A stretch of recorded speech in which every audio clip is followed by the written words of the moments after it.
जय बाबा की, करौली शंकर महादेव की जय। मैं राधा तनुश्री चंदौली जिले से हूँ। मैं बहुत ज़्यादा परेशान थी, मतलब मैं ही नहीं, मेरी पूरी फैमिली बहुत ज़्यादा परेशान थी। खासकर मेरी बहन, मेरी माता,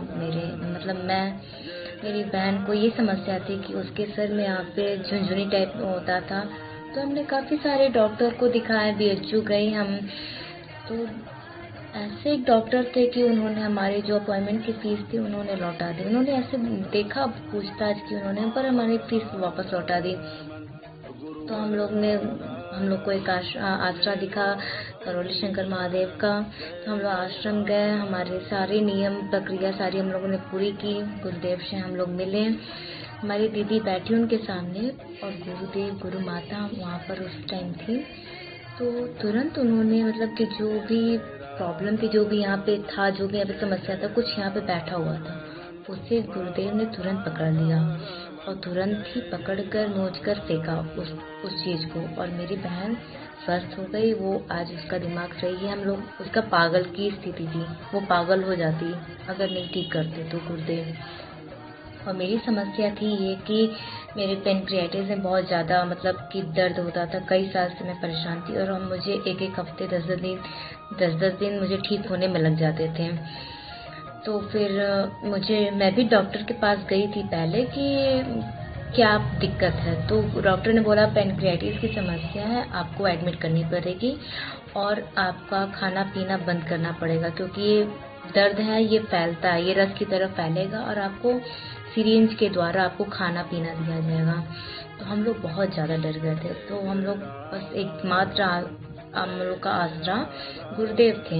तो मैं तुरंत गुरुदेव के पास गई और हम लोग रात भर, मतलब कि मैं ट्रेन में, हम लोग की रात में ही ट्रेन पहुंच गई थी। तो हम लोग, और साधन नहीं मिला दरबार पहुंचने का, तो हम लोग रात भर ट्रेन पे बिताए, स्टेशन पे बिताए। रात भर मैं नहीं सोई, रात भर सब कोई मेरे को लेके परेशान था, रात भर मेरे को दर्द हो रहा था। फिर मैं दरबार पहुंची, गुरुदेव के सामने गई।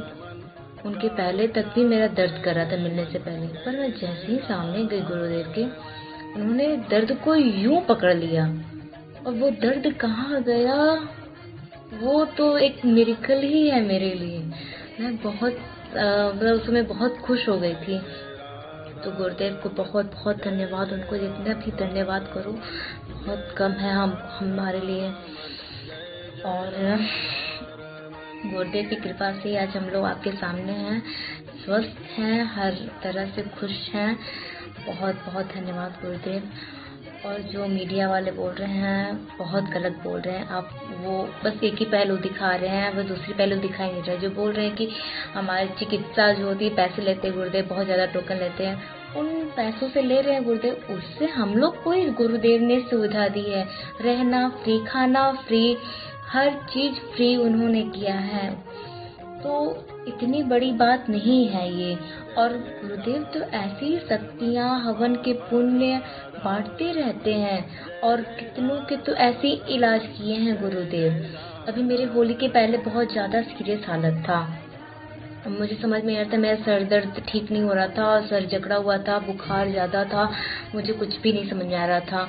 तो मैं दरबार में संपर्क करके मैं अपनी फ़ोटो भेजी, मैंने अपनी समस्या की। गुरुदेव मेरा हर एक चीज़ सही की, मेरी चिकित्सा की गुरुदेव ने, बिना मेरे गए और मेरे 1 रुपया लगा है।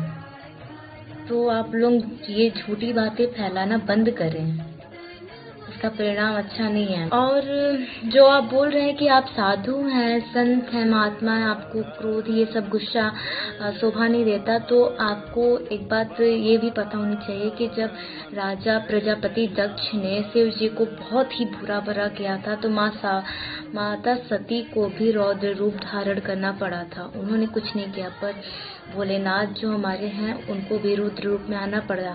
हर देवी देवता को दुष्टों को सिखाने के लिए रुद्र रूप में आना पड़ता है। वो भले ही भोले हैं, हमारे गुरुदेव तो नारियल की तरह हैं, भले ही ऊपर से कड़क दिखाते हैं, उनको रहना पड़ता है समाज में थोड़ा सा, पर वो बहुत ज़्यादा सॉफ्ट हैं अंदर से। उतना ही दयालु हैं, उतना ही भक्तों के लिए हम लोग को बच्चों की तरह मानते हैं, प्यार करते, पुचकारते हैं। और ये जो डॉक्टर कह रहे हैं कि वो कुटाए हैं, मैं पिछले 4 सालों से दरबार जुड़ी हुई हूँ, मैंने ऐसे बहुत सारे नियम देखे हैं, जो परिवर्तन देखे हैं, जो समय के साथ होने ज़रूरी भी हैं और वो अच्छे हैं। पर मैंने ऐसा कुछ भी नहीं सुना आज तक दरबार में कि ऐसे कुछ दरबार के भक्तों के साथ हुआ है। वहाँ पे तो हर चीज़ की छूट रहती है, आदमी जहाँ मन करे वहाँ जा सकता है, हर चीज़ करता है। पर जो नियम है, जो एक सीमा रेखा हमारे भक्तों के बीच रहनी चाहिए, वो है। तो जो डॉक्टर बोला कि आप चमत्कार दिखाइए, हमारे गुरुदेव ने तो बोले कि आप ठीक है, अभी चिकित्सा चल रही है, आना अकेले तो मैं दिखाता हूँ चमत्कार। तो फिर वो डॉक्टर बदतमीजी पे उतर गया। ये सरासर गलत है, ये कोई भी बर्दाश्त नहीं करेगा। वहाँ पे चाहे कोई भी रहता तो सच में बर्दाश्त नहीं करता। तो उसकी कुटाई तो नहीं हुई थी उस समय, पर वो बाद में कुटाया ज़रूर था। उसको पुलिस के साथ कुटाया था। वीडियो काफ़ी अभी आए हैं, आप देख सकते हैं। तो मैं बस इतना ही बोलना चाहूँगी, आप ये गलत आरोप, बेबुनियाद आरोप जो हमारे गुरुदेव पे लगा रहे हैं, इसे लगाना बंद करें आप। इसका परिणाम बहुत बुरा भी हो सकता है, प्राकृतिक रूप से आपको सजा मिल सकती है।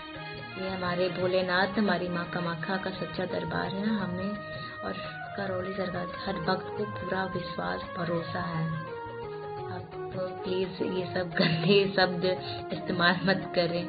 और दरबार के भक्तों से यही विनती है कि आप दरबार के प्रति भरोसा, विश्वास, आस्था, सबसे ज़रूरी बात धैर्य बनाए रखें। सब कुछ सही हो गया है, सब कुछ सही होगा। हमारा दरबार सच्चा था, सच्चा है और हमेशा सच्चा रहेगा। जय बाबा की।